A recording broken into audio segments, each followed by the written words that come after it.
நீங்கள் பார்த்துக் கொண்டிருப்பது நியூஸ் 21 செய்திகள். தமிழ்நாடு செய்திகளை உடனுக்குடன் தெரிந்து கொள்ள நியூஸ் 21 செய்திகளை பாருங்கள். உண்மை, உழைப்பு, உயர்வு. தர்மத்துப்பட்டியில் கிணற்றில் விழுந்து உயிரிழந்தவரின் உடலை மீட்டு காவல்துறையினரிடம் ஒப்படைத்த தீயணைப்பு துறையினர்.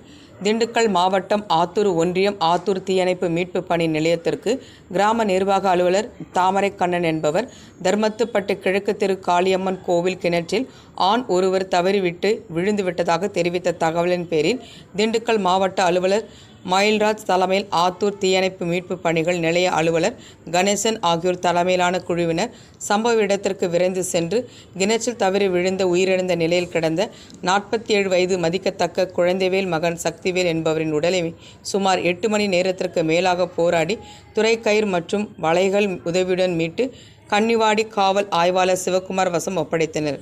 கன்னிவாடி காவல்துறையினர் இறந்தவர் உடலை உடற்கூறு ஆய்வுக்காக திண்டுக்கல் அரசு மருத்துவக் கல்லூரி மருத்துவமனைக்கு அனுப்பி வைத்து வழக்கு பதிவு செய்து விசாரணை மேற்கொண்டு வருகின்றனர்.